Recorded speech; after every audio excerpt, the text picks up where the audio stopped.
Hello दोस्तों, UPSC Hindi के online platform में आप सभी का स्वागत है। हम यहाँ पर अपनी डेली करंट अफेयर की सीरीज़ को कंटिन्यू करेंगे, जिसमें हम न्यूज़ में आए इंपॉर्टेंट टॉपिक्स को डिस्कस करते हैं। तो हमारा डिस्कशन स्टार्ट करने से पहले मैं कुछ क्वेश्चन रखना चाहूँगी जो कि हमारे आज के डिस्कशन से रिलेटेड हैं।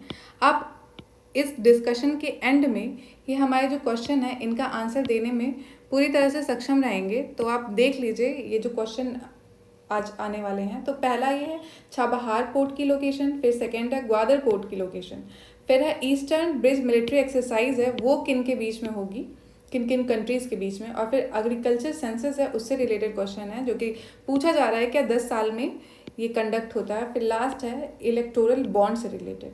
तो ये ट्रू फॉल्स क्वेश्चन है जो कि आप डिस्कशन में आपको इनका आंसर पता चलेगा। तो चलिए हम देख लेते हैं हमारे टॉपिक। हमारा सबसे पहला टॉपिक INSTC से रिलेटेड है। ये क्या है? ये है international north south transport corridor. देखिए, इंडिया ने एक तरीका ढूंढ लिया है। आप जानते हैं हमारा जो पड़ोसी है, चावल चोर पड़ोसी पाकिस्तान, अक्सर अभी जब अफ़गानिस्तान में क्राइसिस हो रही थी तो इंडिया से कुछ एड, यहाँ से खाने पीने की चीज़ें, वहाँ पे वीट की कमी हो गई थी तो इंडिया ने कुछ यहाँ से पहुँचाया था पाकिस्तान के ज़रिए। तो आप ये देख सकते हैं। तो अगर इंडिया को अफ़गानिस्तान तक, ये अफ़गानिस्तान है, यहाँ तक पहुँचना है तो हमारे पास एक लौता ज़रिया कोई है तो पाकिस्तान है। यहाँ से मतलब एक और तरीका है, इधर से जाके हम यहाँ से ऐसे जा सकते हैं, बट वो काफ़ी बड़ा पड़ता है। तो डायरेक्ट रोड के थ्रू हम अफ़गानिस्तान में अपनी एड पहुँचा रहे थे पाकिस्तान के साइड से। तो पाकिस्तान ने, कहा जाता है कि जो एड में जो चावल थे, जो वीट के ग्रेन्स थे, उन सब की चोरी की थी। तो ये चीज़ पता चली थी। तो अब हमारे पास एक तरीका ऐसा हो गया है कि हमें अब पाकिस्तान पे डिपेंड नहीं होना होगा किसी चीज़ के लिए। कोई भी चीज़ अगर हमको अफ़गानिस्तान तक पहुंचानी है, ईरान और यहाँ जो मिडिल ईस्ट के सारे जो नेशन हैं यहाँ तक अगर पहुंचाना है, और रशिया तक, तो हमारे पास एक नया तरीका इंडिया ने ईजाद कर लिया है। तो वही देखते हैं जो कि बहुत इम्पॉर्टेंट है। काफ़ी समय से इस पे काम चल रहा था, जो फाइनली जो है पहली हमारी जो कंटेनर शिप थी जो रशिया से आई है, रशिया के अस्ट्राखान पोर्ट से कैस्पियन सी से होते हुए, ये रहा हमारा कैस्पियन सी, यहाँ से होते हुए, ईरान से होते हुए इंडिया तक आई है। तो इसी से रिलेटेड ये न्यूज़ है। तो ये INSTC जो है ये करीब 7,200 किलोमीटर का मल्टी मोडल ट्रांसपोर्ट का मतलब ये है कि मल्टी मोड जैसे कि रोड के थ्रू, रेलवे के थ्रू, या फिर वाटर के थ्रू, पानी के थ्रू, शिप से। तो बहुत सारे मोड का यूज़ करके हमें कोई भी चीज़ ट्रांसपोर्ट की जाएगी तो उसे मल्टी मोडल ट्रांसपोर्ट कहेंगे। जैसे हम देख रहे हैं यहाँ इंडिया से यहाँ तक हमारा सी है तो यहाँ सी के थ्रू जाएगा, फिर यहाँ से यहाँ तक रोड या रेलवेज के थ्रू जाएगा, फिर सी के थ्रू जा रहा है, फिर रोड या रेलवेज के थ्रू। तो इसलिए इसे मल्टी मोडल कहा गया है। ये करीब 7,200 किलोमीटर लंबा कॉरिडोर होगा जिसमें रोड, रेल और मैरीटाइम रूट का यूज़ किया जाएगा, जिससे कि रशिया और इंडिया और जो हमारा सेंट्रल एशिया है, जिससे हमारी कनेक्टिविटी बहुत समय तक नहीं हो पाई है क्योंकि ये जो पाकिस्तान हमारा पड़ोस में बैठा हुआ है इसकी वजह से। तो इस वजह से ये बहुत ज़रूरी था INSTC, ताकि हम जो सेंट्रल एशिया है उससे कनेक्ट कर पाएँ इंडिया। तो इसका बहुत ही सिग्निफिकेंस इसका क्या है कि इसका महत्व क्या है। पहला इसका महत्व है कि ये जो हम पहले कोई भी चीज़ पहुंचाते थे तो इससे पहले हमारे पास क्या तरीका था, पाकिस्तान तो जाने नहीं देता था। तो उससे पहले हमें अगर कोई चीज़ ये सेंट्रल एशिया में पहुंचानी है तो हमको यहाँ से होते हुए, इंडिया से कोई चीज़ जाएगी, फिर उसके बाद बीच में यहाँ रेड सी से होते हुए, स्वेज कैनाल से होते हुए फिर पूरा घूम के जाना पड़ता था। इतना लंबा रास्ता तय करना पड़ता था।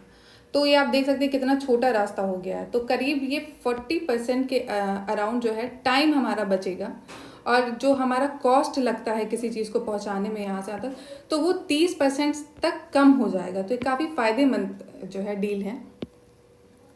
तो ये एक तरह जो चाइना का बेल्ट और रोड इनिशिएटिव है, जैसे चाइना जो पूरे एरिया में, पूरे एशिया के जो जितने भी उसके नेबर कंट्रीज हैं वहाँ पे आप जानते हैं BRI जो है उसने लगा रखा है, ताकि बेल्ट एंड रोड इनिशिएटिव से चाइना काफ़ी कनेक्टिविटी बढ़ा रहा है। जैसे नेपाल है, म्यांमार है, श्रीलंका है, ये जो आसपास के नेबर रीजन है, तो BRI के थ्रू तो इसको एक तरह से काउंटर करेगा और हमें पाकिस्तान की ज़रूरत नहीं पड़ेगी। पाकिस्तान को बाईपास कर देंगे अगर हमको अफ़गानिस्तान तक या सेंट्रल एशिया तक पहुंचना है। तो चाबाहार डे जो है इसको ऑब्जर्व किया गया है अभी ministry of port and shipping waterway के द्वारा, जो हमारी मिनिस्ट्री है। तो ये देखिए चाबार पोर्ट, ये चाबार पोर्ट जो है यहाँ पे ईरान जो है हमारा, यहाँ पे इंडिया ने एक बनवाया है पोर्ट, चाबाहार पोर्ट, ये आप देख सकते हैं। तो कोई भी चीज़ अगर हमें ईरान तक पहुंचना है तो डायरेक्ट हम इंडिया से कोई अगर हमारी वेसल जाएगी, जो कि यहाँ पे चाबार पोर्ट में इंडिया का बहुत बड़ा कंट्रीब्यूशन है, और यहाँ से अगर अफ़गानिस्तान तक पहुंचना है तो हमारा रूट है जिसे चाबाहार, जाहेदान और डेला राम रूट कहते हैं। तो आप ये देख सकते हैं। और ये ग्वादर पोर्ट है पाकिस्तान का, जो कि चाइना के द्वारा ये यूज़ किया जाता है, और ये आप देख सकते हैं इससे कितना पास है, पाकिस्तान का ये पोर्ट है। तो चलिए अपने नेक्स्ट आर्टिकल पे आते हैं, जो कि स्ट्रीट व्यू से रिलेटेड है, street view service Google map की। तो अभी गूगल मैप ने एक सर्विस नई लॉन्च की है, जिसमें क्या होगा कि जैसे आप जानते हैं कि हम गूगल मैप का यूज़ करते हैं रेगुलरली, उसमें दिखाता है कि आपको यहाँ से यहाँ जाना है, यहाँ से वहाँ जाना है, कोई आपकी रोड है। तो अब इसको और इन्होंने इसको और इम्प्रूव कर दिया है गूगल मैप को।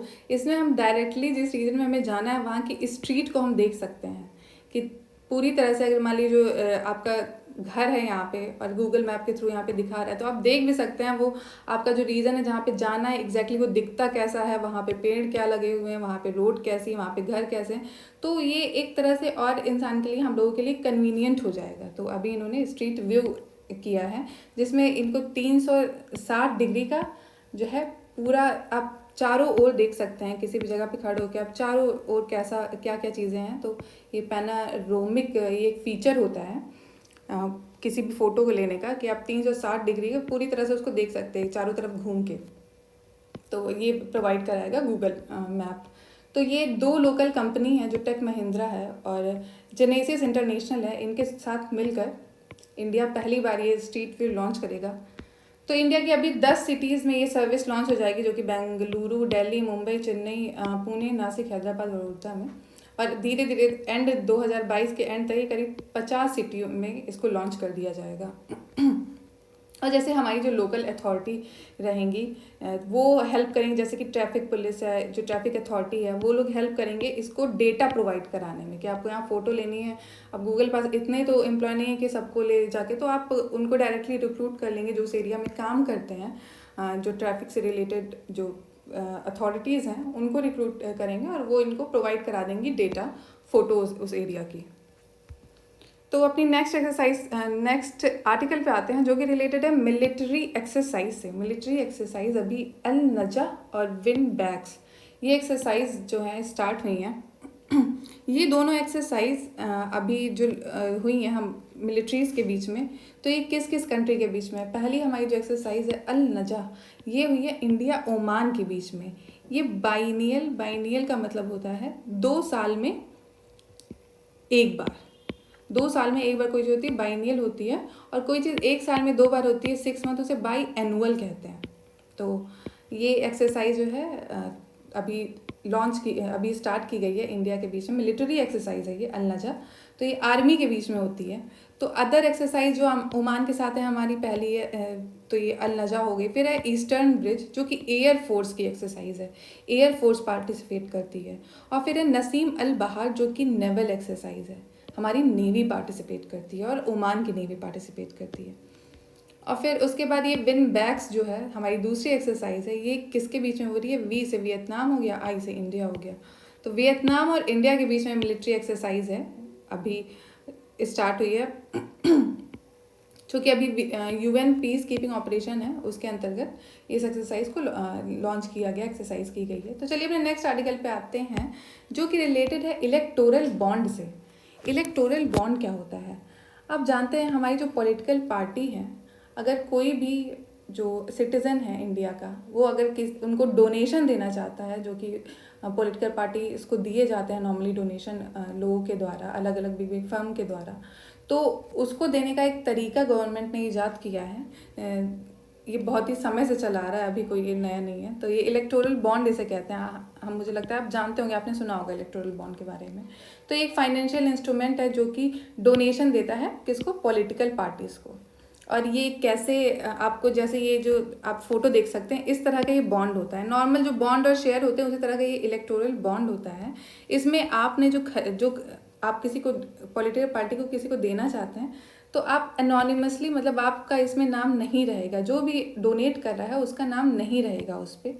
और इसकी वैलिडिटी होती है 15 दिन के लिए। जिस दिन से इशू होता है 15 दिन के अंदर तक की इसकी वैलिडिटी होती है। और ये जो बॉन्ड इशू होते हैं, ये 1,000, 10,000, 1,00,000, 10,00,000 और 1 करोड़, इसी तरह से ये डिनोमिनेट होते हैं इसी नंबर में, कि आपको सबसे सस्ता, सबसे कम बॉन्ड है जो 1,000 का ही मिलेगा। चाहे तो अगर मान लीजिए आप 5,000 करना चाहते हैं तो आप पाँच बॉन्ड ले लीजिए 1,000 के।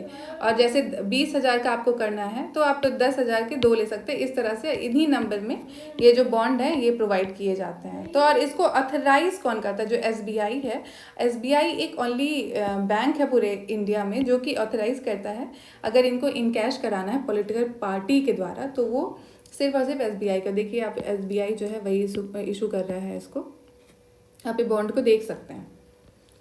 और डोनर का जो नाम है वो नहीं मेंशन होना चाहिए बॉन्ड पे। और ये जो हम लोग किसी को देना चाहते हैं बॉन्ड, तो किसको मिल सकता है? मतलब ऐसा तो नहीं मान लीजिए आपने आज ही कल नई पॉलिटिकल पार्टी खड़ी कर दी कि हमें पैसा दीजिए, तो हो सकता है ब्लैक मनी या कुछ इसका मिसयूज हो सकता है। तो मेनली ऐसा नहीं है, कोई भी नहीं इसको ले सकता। सिर्फ वही पॉलिटिकल पार्टी इसको ले सकती हैं, एलिजिबल हैं, जो कि रिप्रेजेंटेशन ऑफ पीपल एक्ट 1951 के अंतर्गत रजिस्टर्ड हैं सेक्शन 29A के अंदर। सिर्फ वही पॉलिटिकल पार्टी जो है ले सकती हैं। तो उनका जो क्राइटेरिया क्या है ये दिया हुआ है कि उनको 1% वोट जो है पिछले जो लास्ट इलेक्शन हुआ हो, जनरल इलेक्शन, उसमें इन्होंने अगर लेजिस्लेटिव असेंबली या हाउस ऑफ पीपल में 1% के अराउंड उनको वोट मिले हैं तो ये एलिजिबल हैं इलेक्टोरल बॉन्ड पाने के लिए। फिर उसके बाद हमारा लास्ट आर्टिकल है जो कि एग्रीकल्चर सेंसस से रिलेटेड है। एग्रीकल्चर सेंसस क्या है? देखिए, जानते हैं हमारा जो नॉर्मल पॉपुलेशन सेंसस होता है, बहुत सारे सेंसस होते हैं, तो एक एग्रीकल्चर सेंसस भी है जो कि अभी न्यूज़ में आया है, क्योंकि अभी ministry of agriculture and farmer welfare ने लॉन्च कर दिया अपना 11वां, इस बार जो है 2021 से 22 के बीच में 11वां एग्रीकल्चर सेंसस होगा, जिसमें जो जितने भी एग्रीकल्चर से रिलेटेड जो डेटा है उसको रजिस्टर किया जाएगा।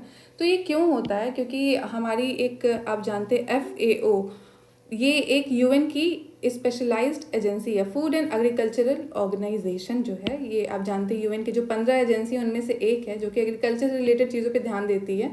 तो ये वर्ल्ड में एक सेंसस करवाती है। तो इसी के अंतर्गत हर एक कंट्री को, जो भी इसका पार्ट है, उनको अपने वहाँ पे एग्रीकल्चर सेंसस कराना होता है ताकि प्रॉपर डेटा मिले एग्रीकल्चर से रिलेटेड, सबको प्रोवाइड हो। तो ये हर 5 साल में कंडक्ट किया जाता है, जो कि हमारे इंडिया में 1970 से 71 के बीच में कंडक्ट किया जा रहा है। इसके कुछ फीचर हैं जो इस बार नया वाला जो 11th एग्रीकल्चर सेंसस होगा उसके कुछ इंपॉर्टेंट फीचर हैं, जैसे कि इस बार डेटा, आप जानते हैं, जो हमारा नॉर्मल सेंसस हो रहा है उसमें भी हम स्मार्टफोन और टेबलेट का यूज़ कर रहे हैं। तो इस वाले एग्रीकल्चर सेंसस में भी सेम चीज़ होगा।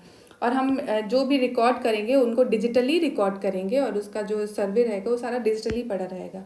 और तो मेन एम इसका ये है कि जो हमारा एरिया है, जो एग्रीकल्चर लैंड है, वो उसका ऑपरेशनल होल्डिंग, इस कौन, जैसे होता है बहुत सारा लैंड है वो किसकी होल्डिंग है, कौन उसका मालिक है, पता ही नहीं है। तो इस चीज़ को पूरा जो हमारे पास डेटा रहे एग्रीकल्चर से रिलेटेड, क्रॉपिंग पैटर्न क्या है हमारे अलग अलग रीजन में, तो उसके लिए ये सेंसस हर 5 साल पे करवाया जाता है। तो हमारा 10वां जो एग्रीकल्चर सेंसस है वो 2015-16 में हुआ था। और ये इसकी जो अथॉरिटी है ये FAO करवाती है 1950 से, अभी तक ये चल रहा है। और इंडिया ने कब स्टार्ट किया था? 1970 से 71। तो हम देख लेते हैं, मुझे लगता है जो हमने क्वेश्चन दिए थे वो आप उसका आंसर दे सकते हैं। तो ये बोल रहा है चाबहार पोर्ट लोकेटेड है इराक में, तो ये गलत है, इसका आंसर ये फॉल्स हो जाएगा। हमने बताया कि ईरान में है।